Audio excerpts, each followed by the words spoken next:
Salut à tous, on se retrouve aujourd'hui pour parler du FC Barcelone en ce samedi 26 août et on commence tout d'abord avec les photos de l'entraînement du jour pour préparer le match demain du côté de Villarreal. On commence bien évidemment avec le coach Xavi, on peut voir Oriol Romeu, Rafinha, n'oubliez pas qu'il est encore suspendu pour le match de demain, le jeune Gavi, Jules Koundé, on peut voir Inigo Martinez qui pourrait être dans le groupe, quand je fais la vidéo je ne connais pas encore le groupe pour le match de demain. N'oubliez pas qu'il a été blessé lors des deux premiers matchs, forfait pour les deux premières rencontres. Il pourrait peut-être jouer ses premières minutes en Liga avec le Barça demain. Inigo Martinez, Lewandowski et Gavi, Frenkie de Jong. Donc voilà quelques photos bien évidemment lors de l'entraînement du jour samedi.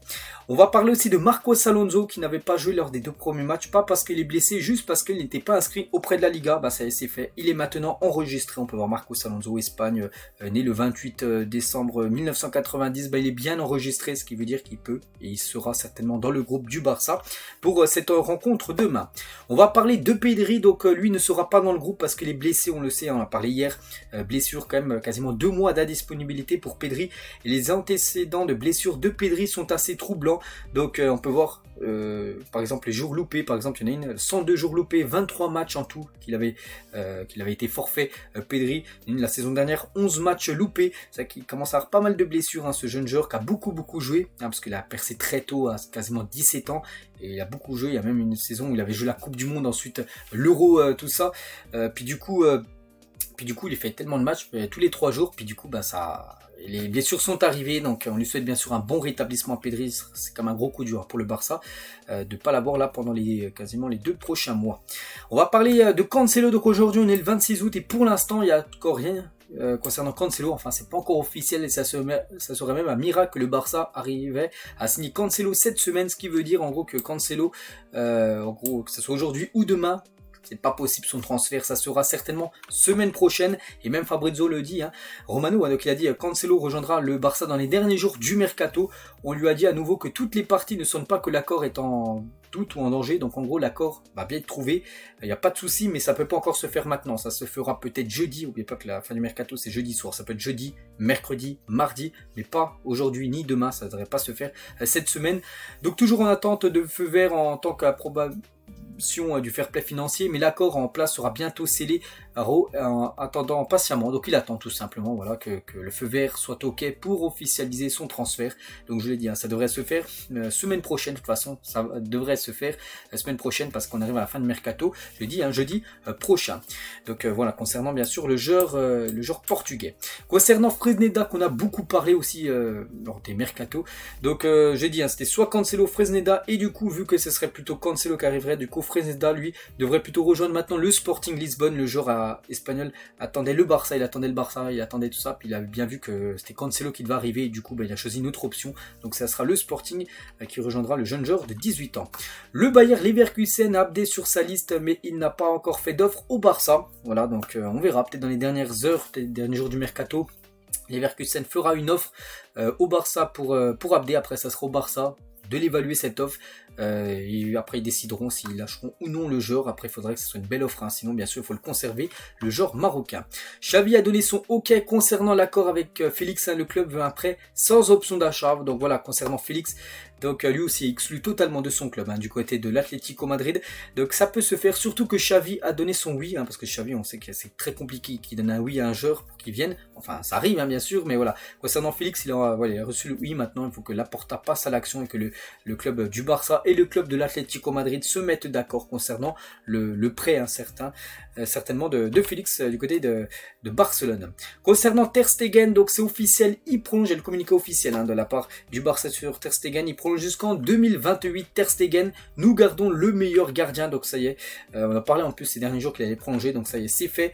Donc Ter Stegen a accepté de baisser son salaire lors du renouvellement de son contrat, ça c'est une bonne nouvelle, il prolonge mais il a accepté de descendre son salaire pour aider le club. On sait que le Barça, fair play financier, les finances ne sont pas dans le vert total, donc il sera réduit de 30% 50% pour les 3 années prolongées. Donc voilà, baisse de salaire, mais il a accepté malgré tout ça. Ter Stegen, donc vraiment fidèle au club, bien évidemment. N'oubliez pas qu'il était là quand même lors de la finale de la Ligue des Champions 2015. C'est le seul encore à avoir été titulaire lors de la finale, d'être encore dans le groupe du Barça. Et voilà, il est toujours là, puis il prolonge même jusqu'en 2028. Long contrat, bien sûr, pour lui. On lui souhaite bien évidemment autant de réussite, autant de clean sheet, bien évidemment. Regardez, lors de sa prolongation, il était avec sa femme et son fils. Et quelques déclarations de Ter Stegen par rapport à sa prolongation. Je viens de renouveler mon contrat et je suis très heureux d'être ici pour encore 5 ans avec vous. J'attends vraiment ces années avec impatience et j'espère qu'elles seront avec de nombreux titres. Je vous souhaite le meilleur et à bientôt. Il a également dit, je profite du moment, je veux être le meilleur comme joueur et comme personne. On peut toujours s'améliorer, c'est mon objectif dans la vie. Il y a toujours de s'améliorer, malgré que c'est un gardien confirmé, il veut toujours être meilleur que lors du match précédent. Les objectifs, c'est d'être compétitif au top niveau. Je pense qu'on a l'effectif pour cela. Je suis convaincu qu'on pourra être avec des bonnes sensations en fin de saison. On verra. J'essaie d'aider les autres capitaines pour qu'on soit un groupe uni, une famille, pour être en meilleure position à la fin de la saison, pour gagner des titres. Et le mélange de beaucoup de choses fait qu'on aime le club, la ville. C'est facile d'accepter la prolongation. Donc voilà ce qu'il a pu dire tout simplement lors de sa prolongation officielle qui a été signée. C'est exactement hier. On va parler aussi hier, pour ceux qui ont suivi l'épisode, j'ai dit que Lukaku était une option. En gros, Lukaku a été proposé au Barça. Le Barça a répondu. Le Barça refuse. Il n'y aura pas de Lukaku parce que le Barça ne veut pas, tout simplement, de Lukaku dans l'équipe. Al Nasser est intéressé par Rafinha. Donc attention, parce que Rafinha intéresse l'équipe d'Al Nasser qui a déjà beaucoup recruté sur ce mercato. C'est que quand on voit tous les joueurs qui ont rejoint l'Arabie Saoudite, c'est pour ça qu'on n'est pas à l'abri de perdre Rafinha du côté de Barcelone. Donc attention, bien évidemment, ce sera un énorme coup dur de perdre Dembélé plus Rafinha lors du même mercato, surtout de ne pas trouver de remplaçant. Concernant Philippe Coutinho, donc reste à l'affût le Barça pour en tirer une dizaine de millions d'euros supplémentaires. Ça, c'est une bonne nouvelle parce que Philippe Coutinho, qui avait rejoint Aston Villa, regardez, c'est un tweet de Fabrizio Romano le 12 mai 2022, donc l'année dernière. Il rejoignait Aston Villa pour 20 millions d'euros. Donc le Barça a inséré une clause de vente de 50% pour toute vente future du joueur et le joueur Coutinho pour aller du côté de Al Douaï, c'est le champion du Qatar. On ne connaît pas encore la somme, imaginez, je sais pas, il est transféré, je prends pif, 40 millions d'euros. Le Barça recevra 50% de cette somme-là, donc ce qui ferait 20 millions d'euros. Donc voilà, c'est pour ça que le Barça garde un œil attentif sur la situation de Philippe Coutinho, parce qu'il pourrait rapporter de l'argent au club. Nouvelle collaboration Nike et Barcelone, vous aimez. Donc voilà, c'est des nouvelles paires, des requins, comme on appelle ça, aux couleurs du FC Barcelone. Donc je sais pas où elles sont disponibles, j'en sais rien, mais voilà, les paires de crampons. Donc est-ce que vous les trouvez belles ou non, n'hésitez pas à mettre tout ça en commentaire.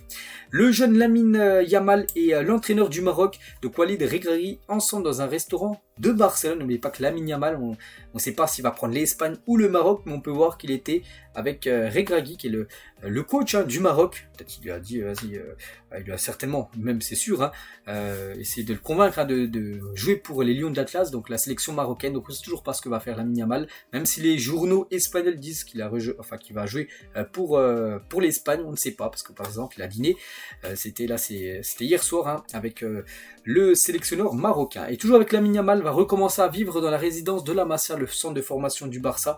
Pendant la pré-saison, il était dans sa ville natale et son père l'emmenait à l'entraînement, mais il va revenir dans le centre de formation du Barça où il y a des chambres bien sûr pour tous les jeunes, et il va revenir vivre là parce que là il vivait dans sa ville natale, c'était son père qui l'emmenait à l'entraînement.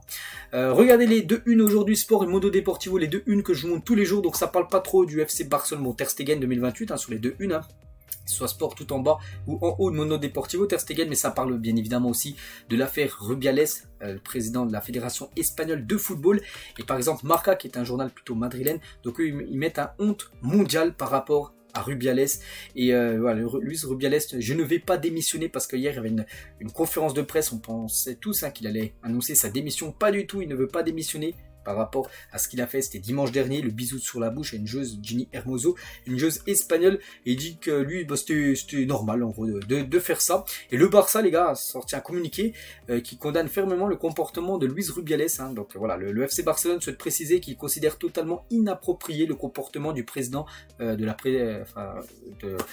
Fédération espagnole de football. Le club reste attaché à l'égalité entre les hommes et les femmes, aussi bien dans le sport que dans la société en général. Donc voilà, en gros, le Barça soutient à fond tout simplement Jenny Hermoso. Et on finit avec ça, j'espère que ça vous a plu cet épisode. On se retrouve demain, bien sûr, demain on fera l'avant-match, parce que demain c'est le match contre Villarreal. Je reviendrai avec la conférence de presse de Xavi, qui aura lieu là, de l'après-midi, avec les compos probables bien sûr de ce Villarreal FC Barcelone. Et moi je vous laisse, je vous souhaite une bonne journée et à demain.